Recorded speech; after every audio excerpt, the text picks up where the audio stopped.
দেশের ব্যাংক খাতে খেলাপি ঋণের পরিমাণ নজিরবিহীনভাবে বেড়েছে। মাত্র ৬ মাসের ব্যবধানে খেলাপি ঋণ বেড়েছে ২,২৪,০০০ কোটি টাকা।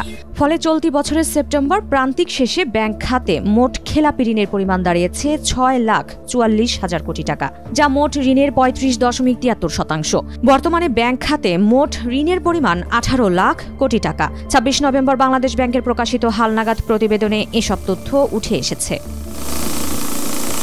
কেন্দ্রীয় ব্যাংকের তথ্য অনুযায়ী গেল বছরের ডিসেম্বর শেষে খেলাপি ঋণ ছিল ৩,৪৫,০০০ কোটি টাকা। চলতি বছরের মার্চে সেটি বেড়ে হয়েছে ৪,২০,০০০ কোটি টাকায়। জুনে সেটি আরও বেড়ে হয়েছে ৬,০৮,০০০ কোটি টাকায়। অর্থাৎ চলতি বছরের প্রথম ৯ মাসে খেলাপি ঋণ বেড়েছে প্রায় ৩ লাখ কোটি টাকা।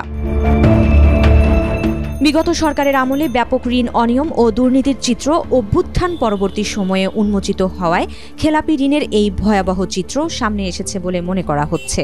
সংশ্লিষ্টরা বলছেন, আন্তর্জাতিক মানদণ্ডের সঙ্গে সামঞ্জস্য রেখে ঋণ শ্রেণীকরণ নীতিমালা কঠোর করার কারণেও খেলাপি ঋণের পরিমাণ ব্যাপকভাবে বেড়েছে। আন্তর্জাতিক মুদ্রা তহবিল IMF $470 কোটি ঋণের শর্ত মেনে বাংলাদেশ ব্যাংক ২০১২ সালে ঋণ শ্রেণীকরণ নীতিমালা পুনর্বহাল করেছে। চলতি বছরের মার্চ থেকে এটি কার্যকর হয়েছে। নতুন নীতিমালা অনুযায়ী ঋণের কিস্তি পরিশোধের মেয়াদ শেষ হওয়ার পর দিন থেকেই ওই ঋণকে খেলাপি হিসেবে চিহ্নিত করা হচ্ছে। এর মানে হলো এখন থেকে কোনো ঋণ গ্রহীতা ৩ মাস কিস্তি পরিশোধ না করলেই তিনি খেলাপি হিসেবে গণ্য হবেন। আগে কিস্তি পরিশোধের মেয়াদ শেষ হওয়ার ৯ মাস পর কোনো ঋণকে খেলাপি করা হতো। নীতিমালার এই পরিবর্তনের ফলে খেলাপি ঋণের হিসাবে বড় ধরনের উল্লঙ্ঘন ঘটেছে।